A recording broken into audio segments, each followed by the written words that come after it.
Ililista natin ang 10 sa pinakamalulupit na motor ng Kawasaki. Kung may tropa ka o ikaw mismo ay nagka-canvas sa mga motor ng Kawasaki, baka isa na dito ang para sa'yo. Simulan natin yan sa number 10, Kawasaki Z400. Isang makisig na naked bike. Ganito ko ilarawan ang Kawasaki Z400 na nagpapakita ng fresh styling sa kalye na talaga namang lilingunin ng mga tao dahil sa compact na chassis nito. Sinamahan pa ng aggressive looks. Una itong nilabas ng Kawasaki noong 1974 kasama ng kapatid nitong KZ400 na kinilala bilang isang street motorcycle ng brand na may kakayahang magbigay ng komportable, balanse at kakaibang experience para sa rider na humahawak sa manibela nito. Kargado ang motor na ito ng 399cc 4-stroke 2-cylinder DOHC liquid-cooled engine na may maximum power na 52.3 horsepower at 38 Nm ng torque na konektado sa 6-speed return shift sealed chain transmission. Equipped na rin ito ng DFI 32mm throttle bodies fuel supply system, electric starter at semi-digital instrument cluster. Ready na rin ito sa pangmalayo ang biyahe kahit malaki ang displacement nito sa tulong na rin ng 14-liter fuel tank capacity nito na kaya magbigay sa iyo ng 26 km per liter na mileage. Ang parehong gulong nito ay equipped ng disc brakes na may kasamang ABS, engine check warning, side reflectors, pass switch, LED head at taillights para sa safety ng mga riders. Sinamahan pa ito ng front telescopic fork at monoshock rear suspension na pinaresa ng R17 na gulong. Lahat ng ito ay maaaring mapasayo sa halagang 279,000 pesos para sa bagong unit ng Kawasaki Z400. Isang expressway legal na motorbike para sa iyong long ride trips. Number 9, Kawasaki Bajaj Dominar 400. Sunod sa ating listahan ay ang produkto ng collaboration ng dalawang naglalakihang kumpanya, ang Kawasaki at Bajaj Auto Limited ng bansang India, kung saan pinagtulungan nilang iluwal ang isa sa kanilang mga panlaban sa lineup ng motorsiklo noong 2019, ang Kawasaki Bajaj Dominar 400, na masabi nating nag-dominate din sa merkado ng ating bansa pagdating sa pagiging abot kaya pero quality, mabilis at responsive na motor sa estimated price na 200,000 pesos. Ito ay registered as expressway legal bike dahil meron itong 373.3cc displacement, maximum power na 34.5 horsepower at 8,000 RPM at 35 Nm ng torque. Single cylinder 4-stroke SOHC liquid-cooled DTSI engine na pinaresa ng 6-speed manual transmission, chain drive at electric start engine. Hindi lang yan, siguradong mapapalayo ka din sa mga biyahe dahil sa fuel consumption rate nito na 29 km per liter gamit ang pondo nitong 13-liter fuel tank capacity, kaya siguradong relax ka at no worries sa kalsada. Ang motor na ito ay merong taas na 1,112mm,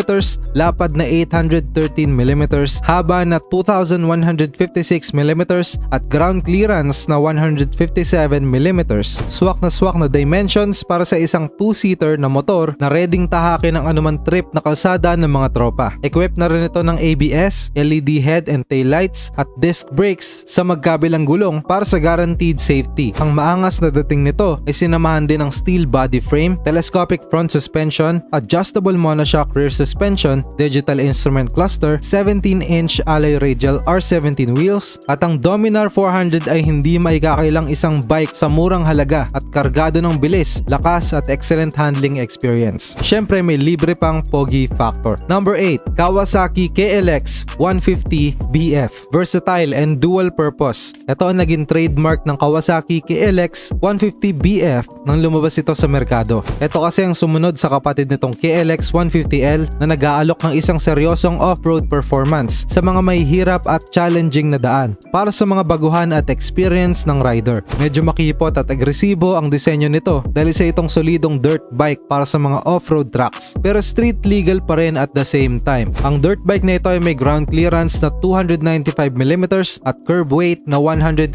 kg para masiguradong walang sabit at walang lubak na makakapigil sa iyong off-road trips. Ito ay may makina na 114cc displacement, single cylinder air-cooled 4-stroke 2 valves SOHC gasoline engine na kaya maglabas ng power na 11.52 horsepower at 11.3 Nm ng torque. Ito ay may wet multi-disc manual transmission, kick and electric starting options, halogen lamps, DC CDI injection system at 6.9 liter fuel tank capacity na kaya magbigay ng average mileage na aabot sa 40 kilometers per liter. Pero syempre ang mileage na ito ay depende pa rin sa paggamit mo. Siguradong mas magiging malakas ang konsumo mo pagdating sa mga off-road trails. Lalo na't dito talaga nakadesenyo gamitin ang bike na ito. Para sa mas smooth na dirt bike experience, ang body frame ng motor na ito ay gawa sa alloy at sinamahan pa ito ng Kawasaki ng inverted fork front suspension at Unitrack rear suspension. Radial tires na may sukat na R21 sa harap at R80 naman para sa likod. Sa estimated price na 132,000 pesos, ang KLX 150BF ay isa sa mga frontliner ng Kawasaki na talaga namang nakikipagtagisan sa quality at features. Pagdating sa usapan ng mga off-road, enduro at dirt bike series sa ating merkado. Number 7, Kawasaki CT100. 10.5 fuel tank capacity, 75 kilometers per liter na fuel consumption. Murang halaga na 52,000 hanggang 56,000 pesos. Pwede pa lagyan ng sidecar pang hanap buhay. Ano pa bang hahanapin mo sa motor na ito? Entry level kung tawagin ng iba. Pero hindi maikakailang isa ito sa mga pinakamabentang motor ng Kawasaki, ang CT100. Ang design nito ay inspired ng Bajaj technology at ito ang pinaka-fuel efficient na model ng CT series. Sabi nga ng karamihan, ito daw ang tagapagligtas ng ating mga naaaping tricycle drivers lalo na't patuloy ang paglobo ng presyo ng gasolina. Pinaandar ito ng 99.2cc single-cylinder 4-stroke 2-valve air-cooled SOHC engine na nakapare sa isang wet multiplate manual transmission. Meron itong maximum power na 8.08 horsepower at 7,500 RPM at 8.05 Newton meters at 5,500 RPM ng torque. Hindi man ito kalakasan pero sapat na itong panghanap buhay, lalo na sa ating mga road situations sa syudad at gawa ang motor na ito sa high tensile steel. Meron itong ground clearance na abot sa 169mm, meron itong front and rear drum brakes para sa safety, telescopic fork front suspension at coaxial adjustable rear shock absorbers. Ang radial tires nito ay may sukat na R17 para sa front at rear tires. Equipped na rin ito ng Opto-Prism multi-reflector headlamp na kaya magbigay ng 2.5 times brighter and wider beam area na malaking tulong sa ating mga tricycle drivers lalo na paggabi. Sa halagang 52,000 hanggang 56,000 pesos, fuel efficient at matibay na motor pang biyahe ng solo o pang pasada na ito. Ano pa bang hahanapin mo sa Kawasaki CT100? Number 6, Kawasaki Rouser NS160. Reliable for a standard size bike. Ganito ilarawan ang adrenaline-filled na Rouser NS160 na pinagtulungan ng Kawasaki at Bajaj dahil sa kanilang qualities pagdating sa engine performance, easy handling, throttle response, good mileage at seating comfort. Ang naked design bike na ito ay ginawa ng Kawasaki para i-cater ang mga baguhan at experienced riders na sinamahan pa ng aggressive looks at power na hindi matutumbasan sa murang halaga nito na 100,000 pesos lamang. Isa itong commuter bike na magugustuhan ni naman dahil sa sporty din itong dating. Literal na head turner, sabi nga nila. Meron itong 160.3cc displacement, single cylinder, 4-stroke, SOHC, liquid cooled, DTSI engine na nakakonekta sa isang 5-speed constant mesh chain drive manual transmission. Meron itong maximum power na 15.2 horsepower at 8,500 RPM at 14.6 Newton meters at 6,500 RPM na torque. Kick and electric starting option, pointy at stylish din ang fuel tank nito na pasok sa naked style at aggressive nitong dating na may fuel capacity na aabot hanggang 12 liters. At siguradong mapapalayo ang mga biyahe mo lalo na't meron itong average fuel consumption na aabot sa 54 kilometers per liter. Ang 2-seater na bike na ito ay merong front disc brake, rear drum brake at pass switch para sa safety ng mga riders. Meron din itong LED adjustable headlights with indicator lights at analog with digital instrument cluster para sa mas maangas na dating. Hindi rin tayo bibiguin ng Rouser NS160 dahil gawa ito sa alloy na may kasamang conventional fork front suspension at monoshock rear suspension. Talagang ginawang quality ang design and build ng motor na ito para masatisfy ang mga riders. Dahil mapasyudad o probinsya ka man ay siguradong mapapapiga ka ng husto pag nasakyan mo na ang Kawasaki Rouser NS160. Number 5, Kawasaki CT150. Iconic at powerful bike mula sa isang premium brand. Ganito ilarawan ang business-driven purpose ng Kawasaki CT150. Isa ito sa best choice ng mga small businesses na nag-uumpisa pa lamang at nangangailangan ng daily commuter bike para sa kanilang mga small deliveries at office duties. dahil gaya na lamang ng mas maliit nitong kapatid na CT100, ang CT150 ay nasa estimated price na 68,000 pesos lamang, habang hindi pa din naman nako-compromise ang design, quality, performance at fuel efficiency nito. Ang business model bike na ito ay may 144.8cc displacement, single cylinder 4-stroke SOHC air-cooled engine na nakadugtong sa isang 4-speed manual transmission. Meron itong disenteng maximum power na aabot sa 11.84 horsepower at 7,500 RPM at 12.25 Newton meters ng maximum torque. Kaya kung power lang na pang negosyo ang hanap mo, ay siguradong pasok na sa requirement mo ang CT150. Idagdag mo pa dito ang 11-liter fuel tank capacity na may average mileage up to 45 kilometers per liter na malaking tulong sa'yo lalo na't mataas pa rin ang presyo ng petrolyo. Ang bike na ito ay sinamahan na rin ng halogen headlight, bulb taillights, electric and kick starting option at analog instrument cluster para sa mas classic at vintage na dating. Mataas na din ang ground clearance nitong 165mm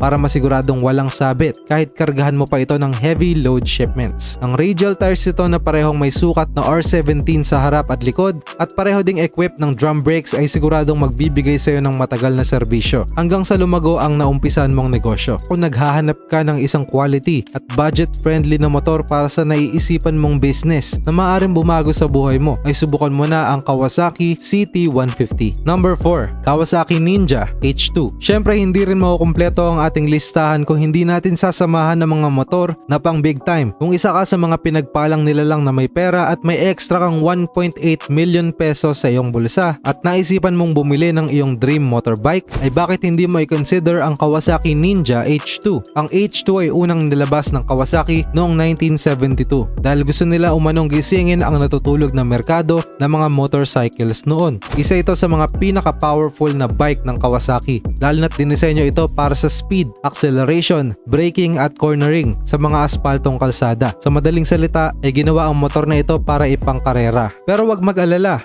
bagamat garantisadong mabilis ang bike na ito, ay street legal pa rin naman ito.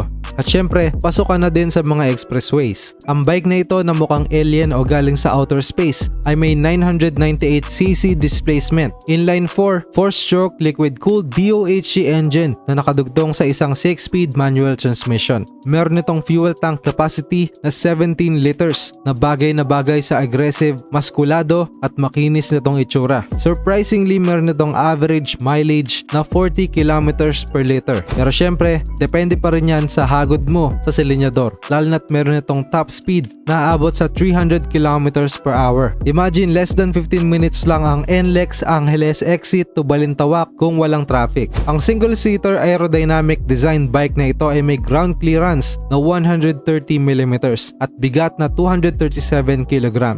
Pareho na ding LED ang adjustable headlights at taillights nito. Nakapare sa fully digital instrument cluster. Ang front wheel nito ay may sukat na R17 na nakasabit sa inverted fork front suspension, habang sa likod naman ay may swing arm suspension. Kung usapang safety naman ay jump pack ang bike na ito, lalo na't dinisenyo ito para maging mabilis dahil meron itong dual disc brake sa harap at single disc brake naman sa likod. Meron itong ABS, engine check warning, pass switch, launch control, traction control at different riding modes. Number 3, Kawasaki W175.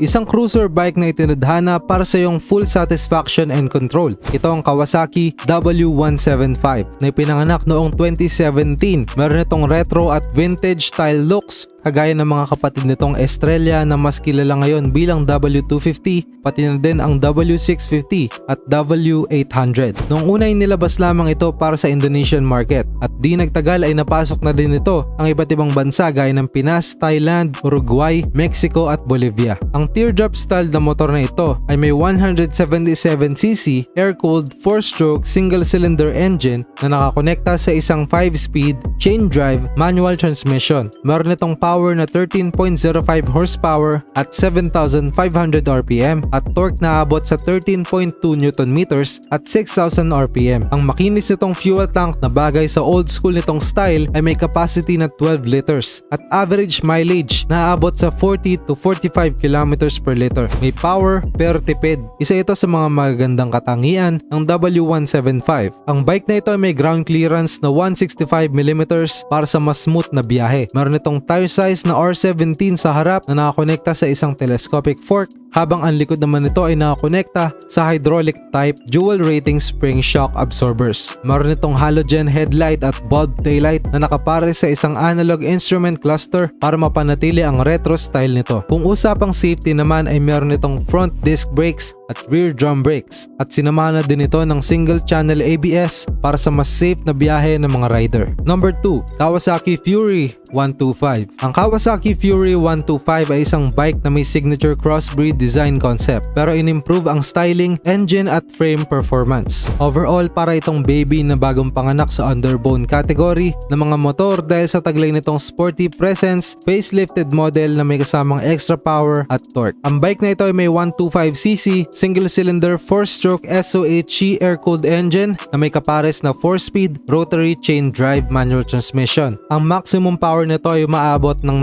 9.66 horsepower at 8,000 RPM na may 9.21 Newton meters ng torque. At gaya nga ng mga reviews, ang motor na ito ay packed with power. Pero sulit pa rin lalo na't meron itong 5.2 liter fuel tank capacity na kaya magbigay ng 68 kilometers per liter na average fuel consumption, at nagkakahalaga lamang ito ng 65,000 hanggang 75,000 pesos. Ang underbone body frame nito ay may ground clearance na 150mm para swabe mong malalagpasan ang kung anumang lubak sa iyong harapan. Meron itong halogen headlights, bulb taillights, electric and kick starting option, DC CDI ignition type at analog instrument cluster. Ang radial front tires nito ay R17 with disc brake na nakakonekta sa isang telescopic fork, habang ang sa likod naman ay disc brake at nakakonekta sa swing arm suspension. Nice looking na underbone bike, plus power, plus efficiency, plus budget friendly. Wala ka nang mahihiling pa sa Kawasaki Fury 125. At bago natin i-reveal ang top spot, ay comment mo naman below kung ano ang paborito mong motor ng Kawasaki. At sa top spot natin nandito ang number 1, Kawasaki Barako 175. Isa sa mga masasabing pambansang motor ng Kawasaki, ang Kawasaki Barako 175. Nagsimula itong lumabas noong 2004 para palitan ang mas matandang 2-stroke Kawasaki HD3 na inilabas noong 1982. At mula noon, dahil sa murang maintenance at raw power nito, isa na ito sa naging public-friendly na bike na naglipa na sa ating kalsada, na lagi mo nakikita na may nakakabit na tricycle para pampasada o di kaya naman ay kolong-kolong na panghakot sa ating mga probinsya. At nung peak ng kasikatan nito, isa rin ito sa pinakamalaking kalaban ng Honda TMX at Yamaha RS100F noong mga panahong yon. Ang motorsiklong ito ay may 177cc single cylinder 4-stroke air-cooled SOHC engine na nakakabit sa isang 4-speed chain drive manual transmission. Meron itong raw power na 12.74 horsepower at 13.14 Newton meters ng maximum torque. Kaya kung power lang pagdating sa kargadong sidecar, ay siguradong hindi ka mapapahiya sa Barakong ito. Lalo na't meron itong 12 liter fuel tank capacity at standard mileage na abot sa hanggang 57 kilometers per liter. Loaded with power habang tipid mode. Astig ba? Ang 2-seater bike na ito ay may kick and electric starting option, DC CDI ignition system, halogen headlight, bulb taillight at analog instrument cluster. Ang radial tires nito ay may sukat na 3x17 4PR sa harap at likod na parehong naka-drum brakes. Meron itong telescopic front suspension at swing arm rear suspension para masiguradong kaya nitong dalhin ang anumang load at hamon na pwedeng ibato ng mga rider. Kaya kung usapang tricycle at pang heavy load na business deliveries, ay siguradong pasok sa inyong requirement ang Kawasaki Barako 175 sa halagang 86,000 pesos hanggang 95,000 pesos. Mag-like at subscribe na for more contents na katulad nito. Salamat sa panonood!